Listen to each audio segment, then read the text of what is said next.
I've known Philip, Sir Philip, for a very, very long time. Can he go wrong?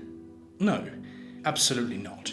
He has the best brand, the best taste, and he knows how to do it. Alright, now pause for a moment. You probably already suspect that gushing praise was directed towards the now disgraced British retail magnate Philip Green. But who do you think it was that said it? It was Lionel Richie, the American R&B legend and one of the best-selling male US singers of all time. Richie's words of glowing, if regrettable praise were spoken at the red carpet opening of Topshop Top Man in Los Angeles in 2013, the latest step in what seemed like an unstoppable upward arc for the British businessman. Times were good for Green, who'd recently been made Sir Philip by the Queen for his services to the retail industry, and his influence was not restricted to the world of celebrity who's who on either ends of the Atlantic. His business empire stretched across dozens of countries, not least the UK, where he'd earned the nickname King of the High Street. And yet, within a few years, it would all come crashing down, leaving Green, despite his many connections and great wealth, not only notorious, but even reviled. So, what happened?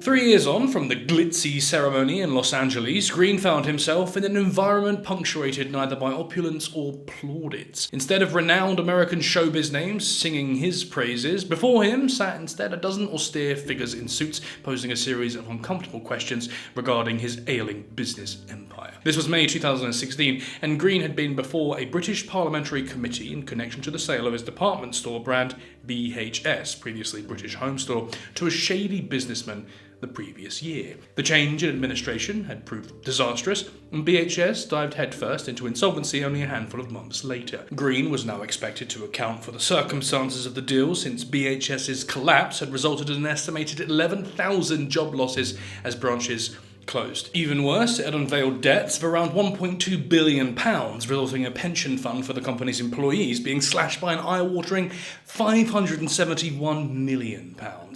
Green set out at defending himself combatively in the hearing. In what turned into a fiery exchange with representatives of the Business Innovation and Skills Committee, he told MP Richard Fuller to stop staring at him because it made him feel uncomfortable. He declared that he could not be scrutinised on thousands of pieces of paper, impertinently adding that he had to return to work right after the committee concluded. He also lectured the panel on how envy and jealousy were incurable diseases, and stated his conviction that he'd done absolutely nothing wrong. Green even found time to tell MP Jeremy Quinn to put his glasses back on, reasoning to Quinn that he looked better that way. Amidst his bad-tempered rants to the committee, Green stated his ambition to find respite for the estimated 200,000 BHS employees affected by the obliterated pension fund, and declared that his advisors were working on a, quote, solvable and sortable solution for the mess left behind following the company's inglorious collapse. It was a characteristic display of defensiveness from a man whose reputation was now falling apart. This was the same man once heralded as a visionary entrepreneur who'd reached the pinnacle of success in business, one who'd cultivated a fortune of almost £5 billion from minor investments, and whose brands had once dominated retail and the British high street. And despite all his success, Green cut a distinct everyday man type of persona. He famously eschewed social media, never used email, and communicated with an old-fashioned brick-like Nokia phone. He also sported a strong Cockney accent, which seemed to contrast with the polished inflections of other magnates and the assembly of parliamentarians who'd one day scrutinise him. But all of this was a mirage. Green was a lot of things, many of which overlap with the image he sought to portray of himself. And one thing he certainly was not was working class. Philip Nigel Cross Green was born to Jewish parents Simon and Alma in Croydon, South London in 1952. He grew up in Hampstead Garden suburb to a certain level of affluence. Green's father was a successful property developer and an electrical goods salesman, and Philip and his sister were sent to Carmel College, a Jewish fee-paying boarding school in Oxfordshire. This was no second-rate institution. In its heyday in the 1970s, the Observer called Carmel the Jewish Eton. Its blazers were to be found at Harrods Harrods in Knightsbridge and its school buildings in Monkerville Park reportedly served as inspiration for the Monkswell Manor in Agatha Christie's The Mousetrap.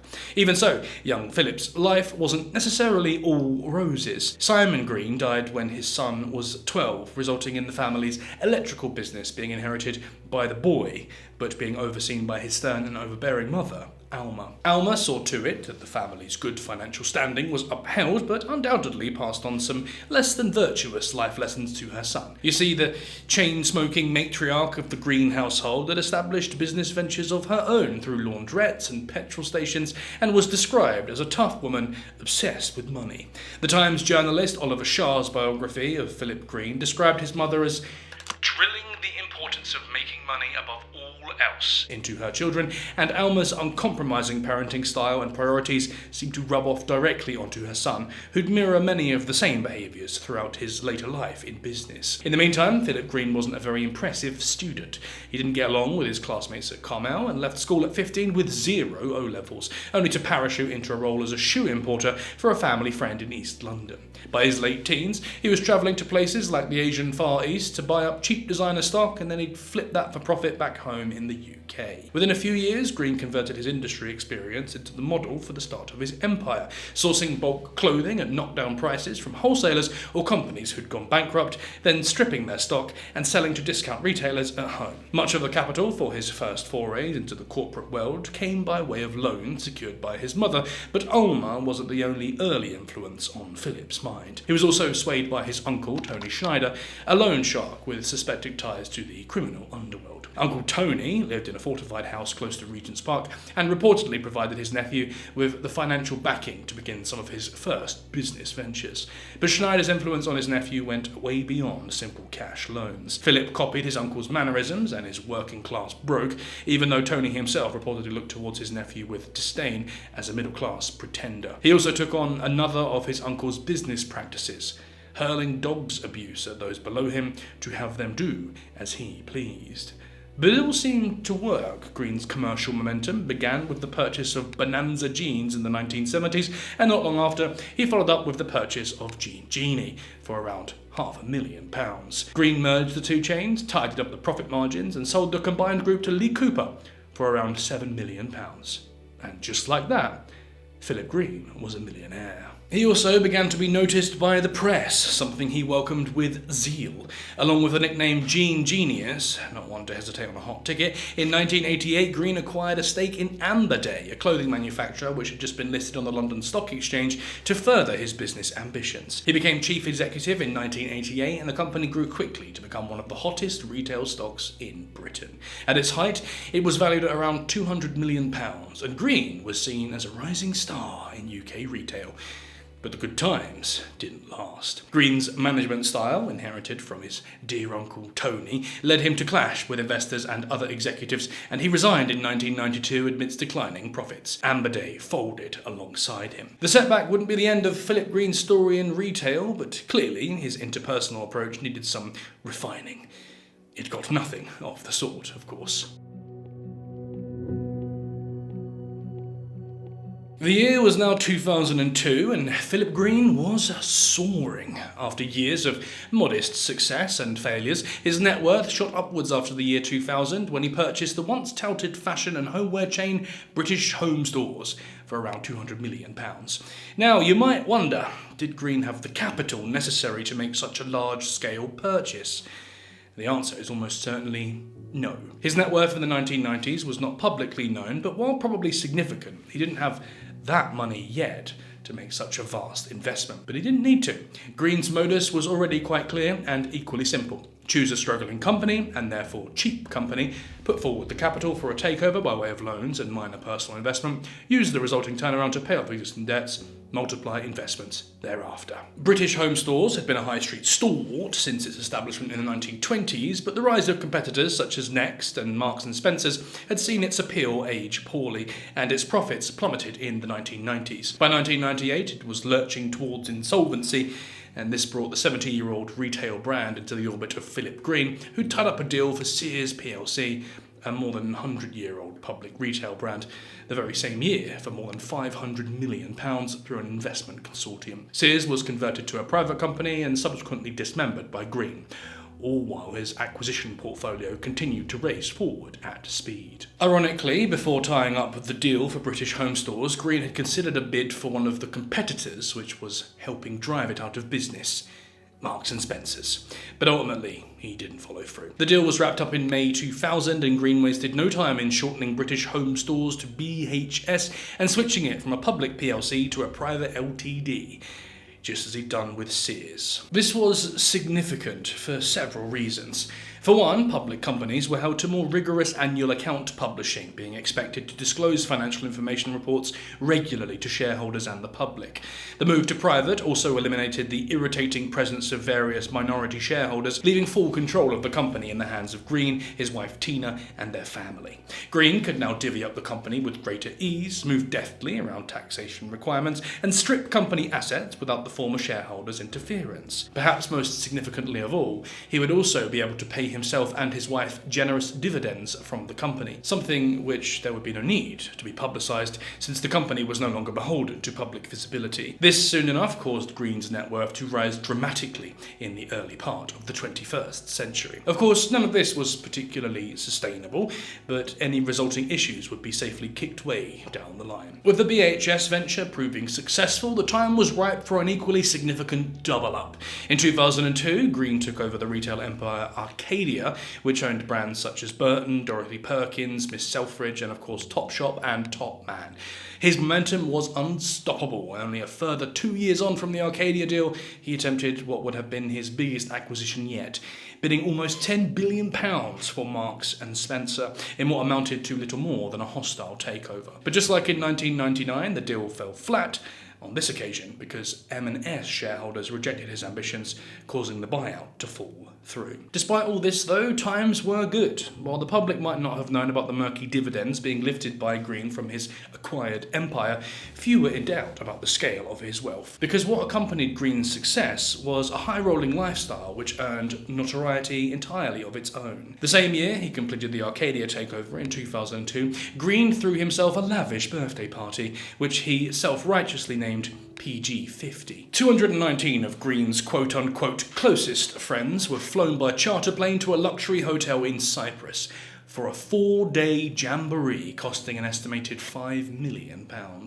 According to the Standard, roughly half the fee was spent on entertainers hired specifically for the bash, including Tom Jones, Earth, Wind and Fire, and Rod Stewart, who was reportedly paid £750,000 for a 45-minute long performance. But Green had evidently not cracked the glitterati just yet. The Standard also reported that A-listers like Bruce Willis, Kate Moss, Kevin Costner, and Naomi Campbell had been invited to attend, but didn't. Instead, only what it described as B, C, and D-list celebrities and family or colleagues were present. Green was undeterred, though. He had the checkbook, he just needed the headlines. Oliver Shah, the Times reporter whose book Damaged Goods later helped break the BHS story and topple Green's empire, later recalled how quick the magnate was to be interviewed for the Times when times were good. His efforts proved far from fruitless. Only a few months after PG-15, a glowing article about Green's unexpected rise through the retail world appeared in The Guardian. In the piece, journalist Sally Vincent fawned over Green's humble working origins at his mother's petrol station, all the way to holding the entire high street in the palm of his hand. Green pontificated at length about the rise of his business empire throughout the 2-part article, which bore the unambiguous title, How I Did It. And yet, signs of his aversion to criticism were already present. Green told The Guardian how he turfed Jon Snow and the Channel 4 news team out of his office the previous week for being, quote, too aggressive. He also alluded to the influence his 85-year-old mother continued to have on his success, remarking, "She's a go-getter. Ring her up and she's on the other line to her solicitor, telling him to do this, do that. She's still got the properties she had 45 years ago, still does all her own books, at 85 years of age." The publicity campaign paid off. Green's commercial achievements began to be lauded, and within 2 years he received a knighthood for his services to the retail industry as part of the 2006 Queen's Birthday Honours. Sir Philip Green, now a Knight of the Realm, had cracked the big time. His 55th birthday in 2007 was even more of a circus than PG-50 had been. Taking place at a luxury resort in the Maldives, the 100-guest blowout featured guest performances by George Michael and Jennifer Lopez, and with caviar, lobster, and around 3,000 bottles of vintage champagne, 30 per guest, as well as topless dancers, which quickly helped upset the Maldivian locals. The entire affair reportedly cost an incredible £20 million. Green also cozied up to David Cameron in the latter's run for Prime Minister in 2010, and was rewarded by being entrusted with conducting an efficiency review of government procurement later the same year. All this despite the fact that Green's moves in the retail world had, quietly of course, been far from honourable. In fact, the year before being knighted, he and his wife had extracted a £1.2 billion tax-free dividend from BHS. Although this was publicly revealed in Arcadia's 2005 accounts, it went largely unremarked upon, probably because profits seemed good, and the press was generally more interested in tales of Green's outlandish spending. But when the criticism finally came, it came thick and it came heavy. The decade post-2010 was when everything finally unravelled for Philip Green.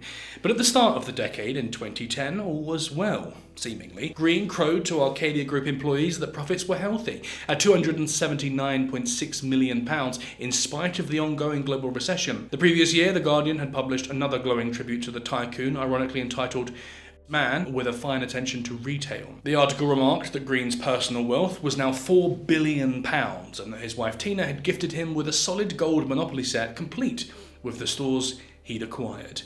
But things obviously weren't that good. In 2011, Green declared that 297 of Arcadia's 2,500 stores were not making any money, and that if he was unable to renegotiate any of his leases, he could lose up to 260 over the next 3 years. This led to widespread concern, although some dismissed the statement as simply a hard-nosed negotiating device. Green soon backtracked, adding that such a closure would occur only a doomsday scenario, and that any decline in sales was only a blip, his first in 9 or 10 years. Other than this, everything was as usual, and the Greens were certainly making use of the limelight. Sir Philip now swanned about in luxury, collecting cars, mansions, and other trinkets and niceties. He stayed in the finest hotels and dined in the finest restaurants. He owned the enormous £10 million home in London's Belgravia district, a Gulfstream G550 private jet, and multiple yachts, including a £100 million beast known as the Lionheart.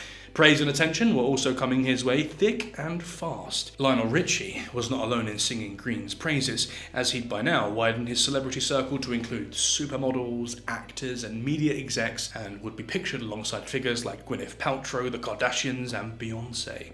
Green also chose his allies carefully. British supermodel Kate Moss was central to his retail campaigns, featuring as the face of fashion lines for Topshop in 2007 and 2010. Moss also began regularly appearing alongside Green at many of his various social outings, and he also sought to cultivate close ties with media powerhouses like Simon Cowell, who said of Green, "What drives him? It's not money, because he's got enough of that. He likes winning. He's the kind of person who, if you play Monopoly with him, he'll throw the board up in the air." Cowell may have had one eye on Green's upcoming 60th birthday, which was just as much of a spectacle as his 50th. PG-60 was a characteristically regal affair, occurring on this occasion at a resort in Cancun, Mexico, with musical performances by Stevie Wonder, the Beach Boys, and Robbie Williams. The Guardian, as usual, took an interest, but on this occasion the headlines were far from favourable. Questions were starting to be asked about Green's financial responsibilities, especially in regards to tax avoidance. Shortly before buying BHS, Philip and Tina had relocated to Monaco, whose monarch, Albert II, had been one of the attending guests at PG-50 back in 2002. Green claimed that he'd moved to recuperate in the wake of a heart scare, adding that they'd chosen to stay in the tax haven, quote, for the people. This led to questions about possible tax avoidance, with The Guardian dryly remarking that those in attendance at Green's 60th birthday bash in 2012 may have done some harm to their reputations. It would turn out to be an astute observation. By 2015, the winds of the retail industry were beginning to blow in new directions, and Green and Arcadia fell off the pace. Kate Moss's name no longer held the same kind of sway over young buyers, and Topshop's low-cost appeal was gradually being threatened by contenders like Primark, H&M, and Zara. Oliver Shah later remarked that Green no longer had his ear to the ground on emerging fashion trends, probably because he was spending so much of his time at boat parties in Miami and on the Mediterranean coast. Not only that, but e-commerce platforms such as ASOS and Boohoo were beginning to pull buyers off the high street, something which Green, being an IT Luddite, was not in a good position to counter. Sales dipped, and in 2015, Green made the decision to offload BHS to a group called Retail Acquisitions Limited, for just £1. The fee on its own would have been strange, but just as strange was the choice of buyer. Retail Acquisitions was run by Dominic Chappell, who, it soon emerged, had already run 2 businesses into bankruptcy, including a luxury property development on the Isle of Wight, which folded with debts of more than £20 million. Chappell also had no experience of the retail sector and had once been charged with theft and the handling of stolen goods in the form of a £47,000 sports car. Less than 1 year after the deal was signed, and after no less than 88 years of existence, BHS plunged into administration. This resulted in the immediate closure of all of its 163 stores, the loss of around 11,000 jobs, and placed the pension schemes of 22,000 current or former employees in severe jeopardy. Naturally, all eyes were directed towards Dominic Chappell, who, it emerged, had received more than £2.6 million from the company during his brief tenure.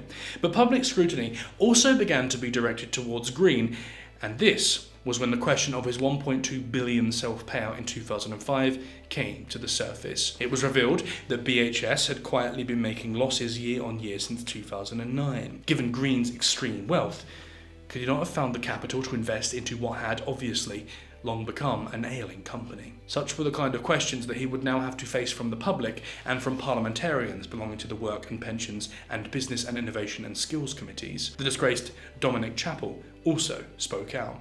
He claimed that BHS had been rotten since before he took over, and memorably told the BBC's Newsnight that negotiating with Green had been harder than with Libya's lunatic dictator Mohammed Gaddafi. Soon after, the axe fell. In July 2016, the committees issued a report finding both Green and Chappell culpable for the systemic blunder of BHS. As always, The Guardian was on hand to cover its man on this occasion, describing Green as having his reputation ripped apart by the joint findings. His image as a hard-nosed, everyday man with a keen business acumen was ingloriously laid to ruin in the report, which read, "There is little to support the reputation for retail business acumen for which he received his knighthood." And yet, things would only get worse. Public outrage at Green was intense and followed him all the way to his home in Monaco as the BHS pension drama unravelled in the UK. Sky News conducted a memorable attempted interview with Green on the waterfront, while not long after, comedian Simon Brodkin glued the label BHS Destroyer to Green's £100 million super yacht, the Lionheart. Eventually, in February 2017, Green agreed to a £363 million cash settlement with the pensions regulator, providing 88% of the benefits compared to what they'd receive through pension protection. Dominic Chappell, for his part, saw his assets, including retail acquisitions, liquidated by the pension regulator. Years later, and after having served 3 years in prison for failing to pay tax, the High Court ordered him to pay £50 million for losses incurred by BHS before its collapse.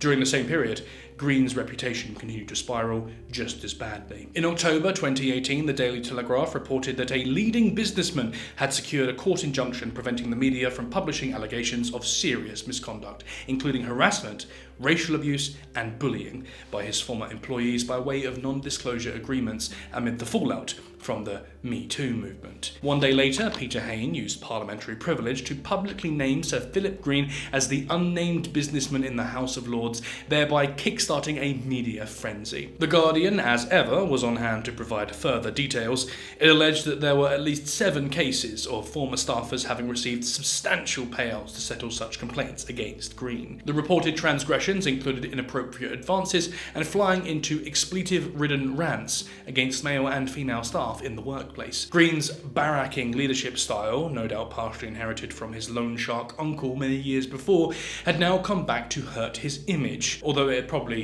long before hurt his business interests too. His hard-nosed style had apparently deterred Simon Cowell from following on a joint media venture in the mid-2000s, leaving Green's ambitions of expanding into the media world in the dust. The 2018 allegations ignited public debate and spurred the then Prime Minister Theresa May to signal reforms of non-disclosure agreements, especially those used to shield employer misconduct. Beyoncé's Ivy Park brand ended its partnership with Topshop as the scandal unfolded, and by 2020 the brand had entered administration. And amidst the fallout, Sky News tracked Green down for another showdown at a resort in the United States, which went exactly the same as their previous encounter.